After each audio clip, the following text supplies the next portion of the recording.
Good evening, viewers. Welcome again to Table for Two on HellenicTV. You're very welcome. I'm James Neophytou, and I'm here with Alexios Gennaris.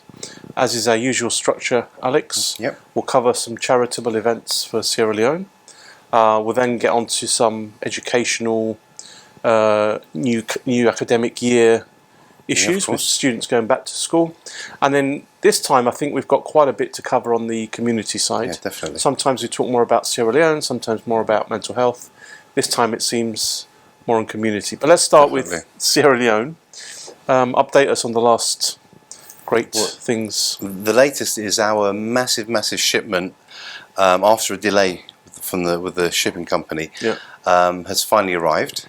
So that we'll have swings, we'll have slides, we'll have playground equipment for the nursery. There's bags of clothes, school uniforms, boots. But the thing is, most of it's going to be a surprise for me, because what happened was I just arranged for the freight company in the UK to go along to the nursery and pick up what they had. Which nursery is this? It was it was a donation, basically. It was a donation, yeah. Good. Yeah. Okay, good. So what's happened now is the freight company went there, and this nursery was moving from Hadleywood to Potter's Bar. Right. So what happened was they gave everything they had. Wow. So I'm not sure what's been delivered. Okay. But as well as that, we have all the fabrics arriving. We have more stuff for the medical equipment as well. We had another load leaving today from my house as well. Plus we had some school chairs, some children's chairs. They're going to go to the Zinc House kids as opposed to the actual nursery. Right. Because these kids, they will sit on the floor, sit on stones, sit on a tin can, whatever they can find. So at least now they'll have a few chairs to sit on. Now also there was some medical equipment arrived as well, and that was taken to the local university by the clinic, so that arrived as well.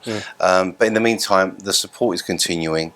We're still paying for school fees, we're still paying for medicine.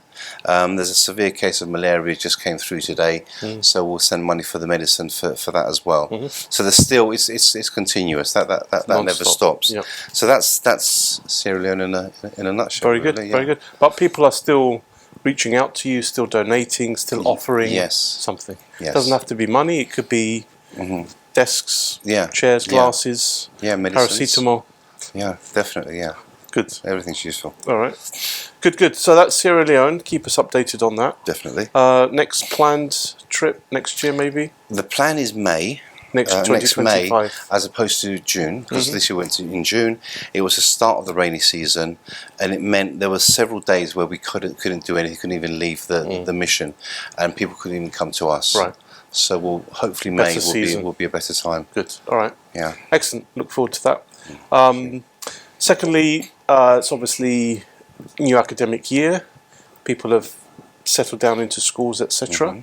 And we've got returning students, maybe after their first year, going into second year. That's right, because last month we covered the new intake and what they'll experience. With the second year students, I mean, you were once a second year student, so you must have noticed the difference between year one and suddenly year two, when you're having to go it alone and the workload increases. Yeah, I guess you know your way around the second year a little bit more. You know you're more confident, but there's still new things to do. Yeah. So it's new challenges, I guess. Yeah. The problem with the students with anxiety disorders, with any sort of mental health illnesses, during the summer months, their schedules just leave them there, because rather than having to wake up at a certain time, go to university, study, come home, study some more, sleep, wake up, and so on and so forth, it doesn't happen. So all of a sudden, they're going back to university. They're having to readjust, definitely, and that's one of the hardest parts for those students in particular, especially if during the summer months they did have a psychotic episode, they did have a depressive episode. So all of a sudden they're having to get over that, and then they got the extra workload that you get in the second year. It's amazing how important routine, ritual, habits, and structure are. Yeah. Because as you say, in term time, they know their way around. They know what their timing is. In the summer, all of that breaks down, and that might be triggering for them. We see it in our school as well. If you've got a purpose and a drive and a habit and a ritual and a routine, you can get on with the day. But if it's few weeks of nothing to structure you, that could Yeah. help hinder them. And also when they come back, they're having to readjust again. And nothing which will affect them if we have a bad summer, whereby there's not enough sun, and it's constant rain, and then that will affect them as well. There'll be some episodes like that. So there's a lot of factors that come into it. Okay. So do they need a new assessment in their second year? How can we help them transition? Well, those students who've gone through the DSA should have mentoring support. Hopefully, would have had some sort of mentoring support. Therefore, the mentoring will continue on. What I used to do when I used to do mentoring at university, I'd do a few sessions during the summer months as well. Just to let them touch base with me and just to let me know what was happening. And then when they start in October, they're kind of ready for the new academic year. Sounds good. Sounds good. Yeah. Okay, so good luck to all returning students in second year and onwards. Reach out if you need help. Right, let's talk about the community. There's lots to cover. There's a lot to cover. So let's start. Where do you want to start? Coventry. Yeah. We'll start with the demo, the Famagusta. Up to you. Go on. It's a yearly demo. And it's outside the Turkish embassy. Yes. Little placards and chants and singing and what have you, and it's done every single year. Obviously, the crowds, the figures are diminishing as with everything, but people still care enough to be there.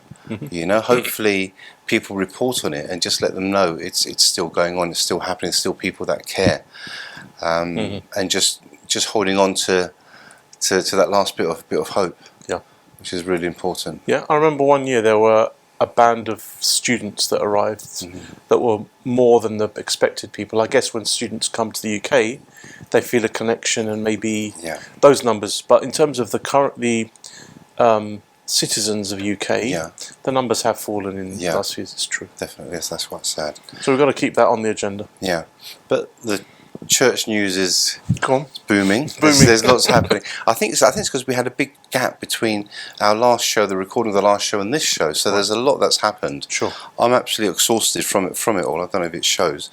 We'll start with Coventry, Holy Transfiguration. They celebrated 60 years. Wonderful. Their 60th anniversary. Congratulations to Coventry. Yeah. So I was there. Bishop Maximus was there, and they got the hall right by the church as well, which is a blessing. And they're a really good crowd there. It's quite a big hall, if I remember rightly. Yeah, that's right. And I've said it before. Going to Coventry, it's like walking into a village in Cyprus. Very hospitable. Definitely. All the Midlands churches generally, that's how they are. So that we could all learn from them. Oh, most definitely. Now we had a visitor, a Metropolitan of Ireland. Okay. Iagovos. Now, being called Iagovos, everyone was expecting another giant of a man, as in with the bishop, but he's not as tall as him. Okay. Lovely guy though. He was born. I think brought up in Germany. He served in Canada. His English is very good. Hence, obviously, he's in Ireland, and he's got a big task on his hands to build an Irish Greek Orthodox community. Yeah, because it hasn't been there. Nothing. Basically. He has one priest, Father Jeremiah, who was ordained a few months back here in the UK, and from there they're going to build from there. Amazing. So his first trip, I think, was Agios Dimitrios. So I went there for the Vespers, and then he was at the Domitian of Theotokos, Panagia, 15th of August. So we went for that as well, Panagieri. As always, lovely weather. They've been so lucky with the weather the past few years, which you can never really rely on the weather. And then that weekend, I was at the other Domitian of Theotokos in Birmingham. Okay. Another Panagieri. Very good. And there was a company, the Greek Outdoors. I really like what they did this year, because usually it's the committee have to do all the cooking. Then they don't get to enjoy the event. Socialise. So they had the Greek Outdoors. It's Christo and Christalla Elinas. They set up the business in 2009. I think they reached as far down as London. It's like 250-mile radius of Birmingham. Great food. They do lots of parties, not just Greek and Cypriot parties, but other ethnic groups as well. So they're really nice, really beautiful food. And like I said, the fact that the committee get to sit down, and I'm sure you're going to find that at St. Bandalem when you don't have to do it and someone does it. No, that's right. That's right. Yeah. Good shout out. Greek Outdoors, they're called. Greek Outdoors, yeah. Good. And then So there's so much to go to, and then from there back to London. So we had Saints Cosmas and Damianos with His Eminence. Right. Now there was now Father Chrysostomos there. He's going back to Greece in December. He's been lent to us. He's on loan basically. So he's going back to Greece. He's going to be popping back and forth, obviously, coming back to see us in London. His Eminence doesn't want him to go. No one wants him to go. Well, they should pay the transfer fee then, rather than just say as a loan. It's not as easy as that. It's up to the Church of Greece, unfortunately. Yeah. And I was telling him, I don't know if you ever met him, but he's such a quiet guy, very, very, very, very humble. And I was saying to him that I've learnt more from him spiritually than other priests because of the way he does it. He's quiet, doesn't stand on the rooftops and shout about it. He's very subtle in his approach. Very, very, very, very clever man as well. Highly educated. It helps when priests take care to explain what's going on to the congregation, because many people don't actually know what's going on. I remember one baptism. I think it was a baptism at Apostolos Andreas, who was the priest that got you into photography. Father Christian. Right. He was stopping and pausing and explaining, turned around and was explaining each step. This is what we're doing now, this is what we're saying, this is what we expect of you, this is what we expect of the godparents, this is the importance of this symbolism. It was like a wonderful lesson, and you never hear that. So I think we should encourage more of that, educating the parishes. One lady who's not Orthodox, her husband's Orthodox, she's due to have a baby, and she's like, I'm not really religious, but if I'm going to have the baby baptized, it's going to be in an Orthodox church, and I want that young priest from St Andrews. So he's had an impact on people who aren't Orthodox. That's a massive thing. That's good. And he was born in Norway. Yeah. So he's come from take Norway. All comers, Yeah. Wonderful. Good. Okay. Now we had the beheading of St John the Baptist. Oh yes. So obviously I was at St John the Baptist in Haringey. Yes. Father Apostolos. That was a weekday service. No one big. I mean, no archbishops or bishops. Sure. So it's just the congregation is a standard one, which is basically a full church. Wonderful. It's an established community, isn't it? Definitely. It's never empty. And Father Apostolos, he's come over from Australia. I mean, he's an Elena. Went to Australia, served there. He came from Australia to us.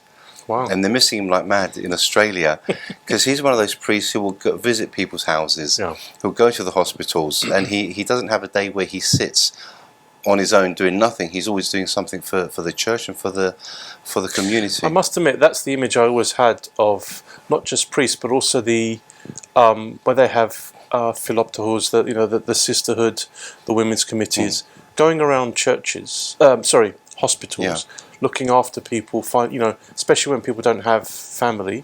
That's kind of the role. That's the role that we can play. So again, encourage more of that. Yeah, and the first time I met him, it was the year of COVID. Just before COVID started, there was a Pan-Orthodox service at St Andrews. I was taking photos. There were lots of priests that I didn't know because it was Pan-Orthodox. Yep. Photographing him, and then that Tuesday I was at St John the Baptist with, I think, the relics of St Luke. I think we went, the surgeon.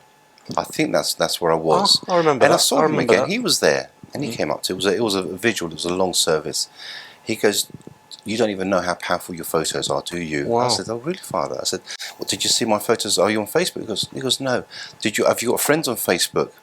He goes, "No." And he said, "I'll tell you after where I saw the photos." Okay. So his friends in Australia saw his photo on my Facebook page. Yes. Then they downloaded the photo, and then they WhatsApped him the photo. So he gets it on WhatsApp. He's now sitting opposite me. Sure. And he said that's how powerful the photos are. Communication. Which is, this is one of the reasons I don't add watermarks across the photos with my name all over them, because someone's going to see an auntie, an uncle, a yaya, a brother or sister, that you want to share, and they will think, oh, see, I'd like that on my, on my Facebook, on my printed out. So it's really important not to form Alexios all over the photos. But also, it's the reason you do it. You do it for the community. Yeah. It's not for yourself. It's not you don't get paid for it. It's your contribution, something that you offer to the community. Everyone values it, and the wider it goes, the bigger the share you know. So all power to you. And as I tell people, I'm going to church anyway, so I might as well sit there and take some photos whilst I'm there. Sometimes when you get invited, Alex, you don't always have to take your camera. You can just relax. But it's a good job I did. Well, no, if you hadn't, then but anyway. no, I sometimes I do think that. I mean, I was invited to Archbishop Nikida's formal dinner for his yurtdi on Sunday, and I was thinking, do they want me to bring my camera? Is it an actual invitation? Sure. So one time I came to a church, I left my camera in the boot with a calm purpose, and I came to the church and I go, where's your camera? Where's your camera? I said, what, am I supposed to take photos? No one told me. So obviously I had the camera, but it's nice. It's nice to be invited, and it's when I see my worth, the fact that they invite me because they know they can trust me to take the photos. Exactly. I was at an event a little while back, and there was a photographer there, and there was a priest eating his food, and the photographer had his camera over the plate of food whilst the priest is trying to eat. I thought, you have to stop sometime and just let everyone enjoy themselves. Unacceptable. Unacceptable. Definitely. So that was the beheading of St. John the Baptist. Now the final Bani Yiri of the season was Christ the Saviour in Welling, which I've mentioned many times, and you've been there as well. Now, once again that they kind of outsourced the cooking, but in a way that there was a company called the Greek Way. They helped with the cooking rather than do it all themselves. Everyone chipped in, so the Greek Way volunteered their services, which was really good. Nice. Now there was a company that makes honey in Welling. It's the Welling Fab Honey. It started as a hobby, and then they had all this honey. So then they started putting it in jars and selling it. Wow. So, and they say, I think if you've got hay fever in a certain area, if you eat the honey of that area. So I'm just wondering how far that extends. So if we get hay fever in North London, can we go down to Welling and buy their honey? Worth an experiment. It's definitely a test. For Alexandra, who gets hay fever, good. No, that's good. She'll be our guinea pig. Now there was a young girl called Anastasia as well. I must say this: the stalls there were all young people, and there was a girl called Anastasia. She made her own bracelets. Amazing. She had them on the table there, and I mean it was really good. It's nice to see that it wasn't just the older generation that are getting involved, but the younger people are as well. The deputy mayoress of Bexley was there as well. Amazing. And I said to her jokingly at the start, I said, "Look, we've got to get you to dance Greek because I want a shot of this for our TV show." So she laughed, and then when the music started, what was she doing? She got up and she danced. Good. I videoed her. I said, would you mind if I put this on the show? She said yes, so that was the approval.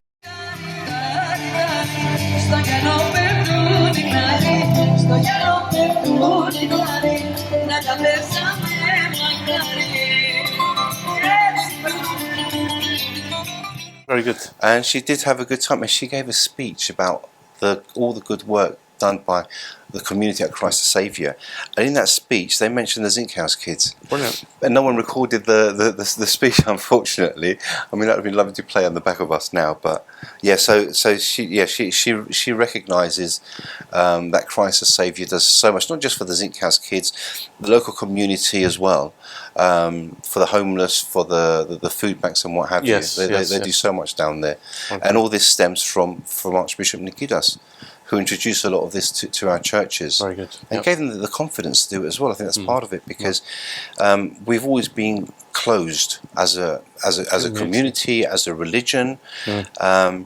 You see the Anglican church, they've got big billboards outside, and they're welcome. They have coffee mornings, and they have all these things going on. So I'll give an example of that, because I went to visit a friend in the summer. We had lunch at a pub on the river, a place called Thames Ditton, and I was a bit early, and I was walking past, and there was a church of St Nicholas, Church of England, and it said, "Church is open, come in." So I went in, I donated, I looked around, and they had this donation machine, which was like an electronic card tapping thing. I thought, we need one of these. So I took it to my committee at St Pantaleimon, and we're going to get that moving in the new year. So you never know what you can see when people are drawn in. There's great ideas, and the Science Museum has these card machines. You can just donate. In a few years' time, the Visco going around the church will be an electronic one. So I'm sure I've seen that somewhere. I can't remember where now. Exactly. I've seen that people somewhere. do like to tap their cards. So that openness gave us new ideas and spread. So I agree with you.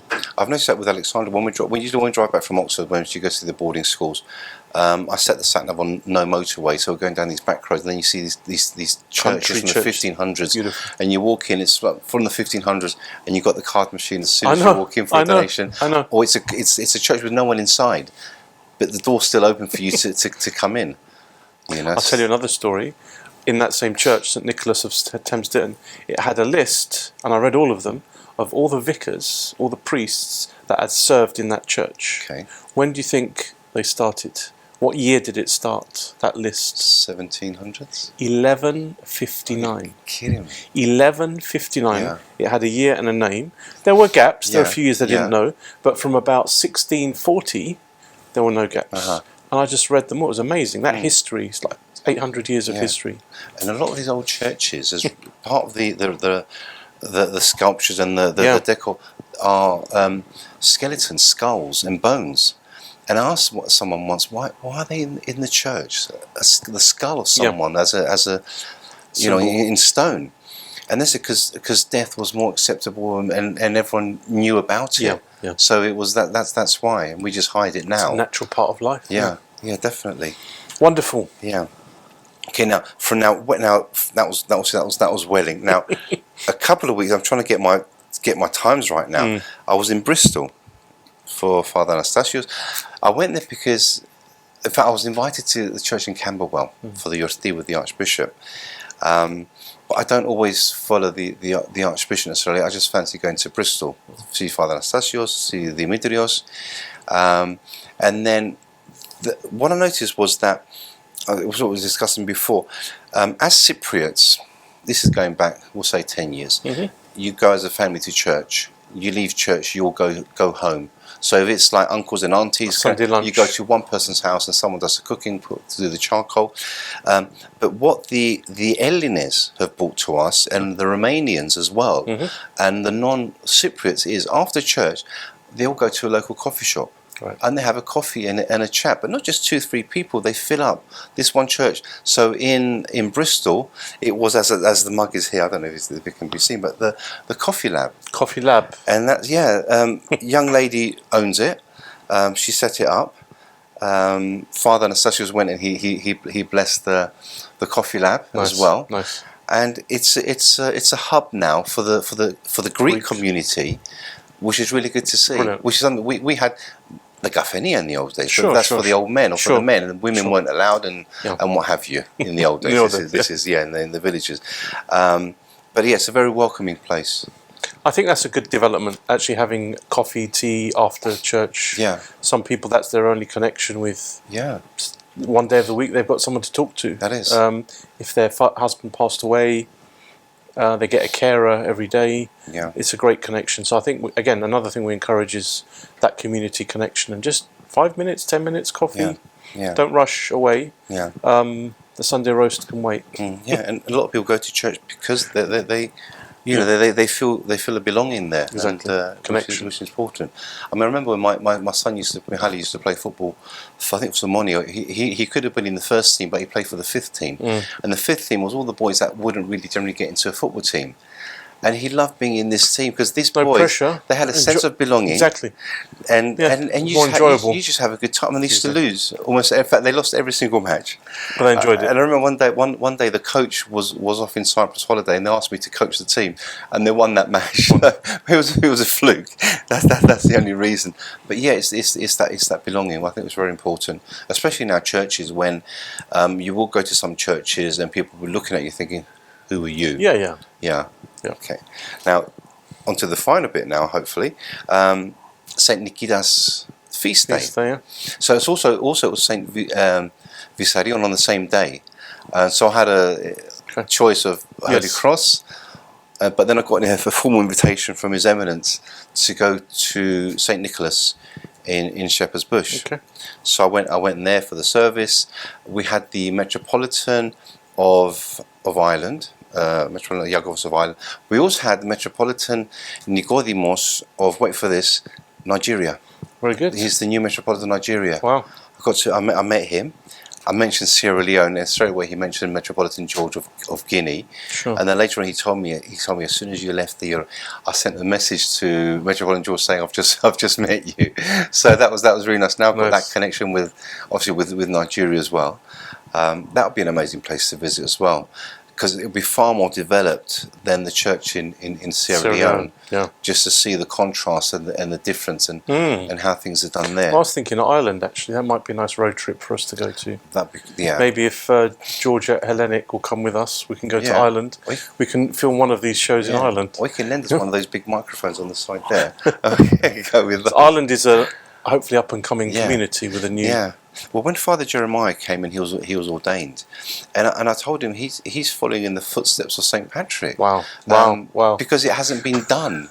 Even St. Patrick now is considered obviously an Orthodox saint. That's a great story.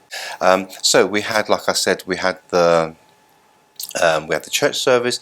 From the church service, I had to go then to the Fodida in Britannia Road for their garden party. Okay. So Christo Garoli arranged this with Asteragia, Lenny from Asteragia. Nice. So it was fun for the kids. They had face painting. They had arts and craft. They had lots of dancing, lots of movement, as Eleni always does. It keeps them entertained.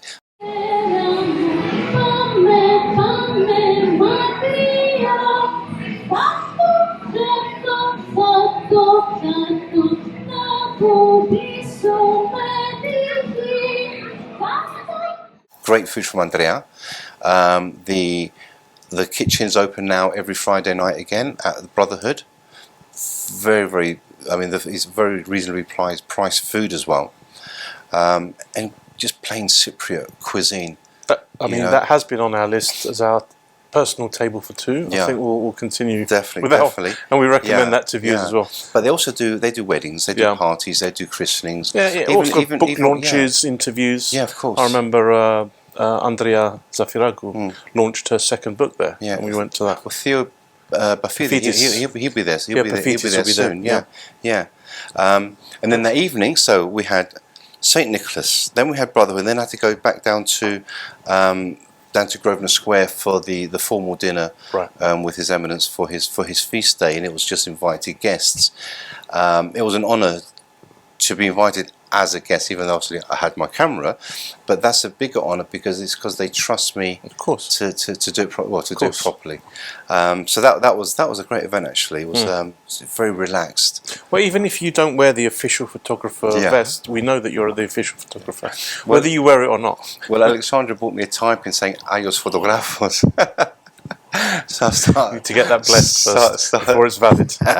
I'll speak to the Archbishop. Yeah. So that's that. Now the last bit of news is we've got a Magalma coming back. The band. The group. Yeah. I mean, they play music from all over Greece, from the islands. Cyprus, Greek islands and Asia Minor, all the region. You've read the poster. Yes, I've read the poster. I've bought my ticket.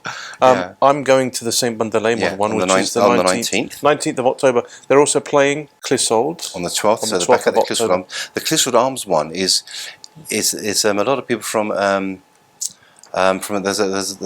dance groups will go there. Wow! Because they get to show their skills. It's in the private room there. You buy your food from Clissold Arms as normal. You buy your drinks from Clissold Arms as normal. But the St. Bandeleimon is you can pay £25 beforehand. It comes with a meal. On the door, I think it's £30. Yeah. And that should be quite an event. That's right. And those tickets are available on Eventbrite. As I say, I've already bought mine. Yeah. The other thing about the Amalgama, it is charitable in terms of the church as a charity. Yeah. But one of the key figures of our community in St. Bandeleimon is Maria Procopio, and she's, as part of this concert, she's also organising a youth group, young professionals, to try and encourage a younger community. Yeah, actually, I saw that. Together. The people are there around, they just need a bit of encouragement to come together. Hopefully an event like this, either at the Clissold or St. Bandeleimon, will bring people together. They can then arrange more things. It just brings further connection, and maybe, because our president keeps talking about the future generation and sustaining our heritage going forward, we do need the younger people coming in. Yeah. So. Well, Father Nifon is a person she should contact as well, because he does so much for the youth. Yeah. with Cotti. They've got Cotti as well now. Good. So, yeah. Good. Excellent. I think we'll finish it there. So Okay, we've ended James. up on a positive note around Definitely. the community. Thank you, Alex. Thank you, viewers. And we'll see you again on Table for Two next time. Thank you. Bye-bye. No temes, nada más, firme nada que es, la orrea más la relación.